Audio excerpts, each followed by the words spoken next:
labasan ng baho. Yan po ang sabi ng mga netizens dahil nga po di umano dito sa mga hindi pagkakaintindihan ng sariling pamilya ni Erica. Yes po mga mima, bumelta na nga ba ito? At syempre yan po ang ating talakayin for today's video. At bago natin pagpatuloy ang ating pag-support today's video, kung bago ka pa lang sa aking channel, please subscribe, like, and pakihit na rin po natin guys ang notification bell upang ma-update po tayo tuwing ako pinag-upload patungkol sa Team Kalingap. Alam niyo ba guys na marami pong naguguluhan dito sa mga issue po ng pamilya ni Erica dahil umanong hindi nila maintindihan kung ano nangyayari sa pamilya ni Erica. Dahil po ay unti-unti na nga daw po nagsisilabasan ang tunay na kulay ang bawat isa sa kanila at kung sino ang tunay na may sala.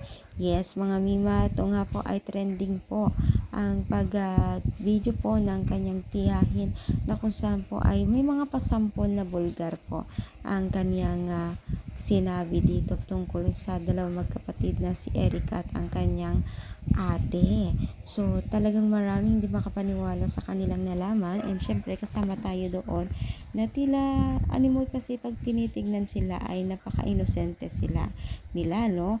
Pero may mga iba palang kagawan kung yun ay totoo, no? So maraming nagalit nga po sa kanila dahil nga po sa kanilang nalaman, no? At tila nga daw po nilayo ng Diyos ang Team Kalingap dahil po hindi magandang impluwensya di umano ang dalawa. So ano masasabi nyo dito sa ating pag-support today's video? I-comment lang dito sa baba at syempre palike po ang ating video.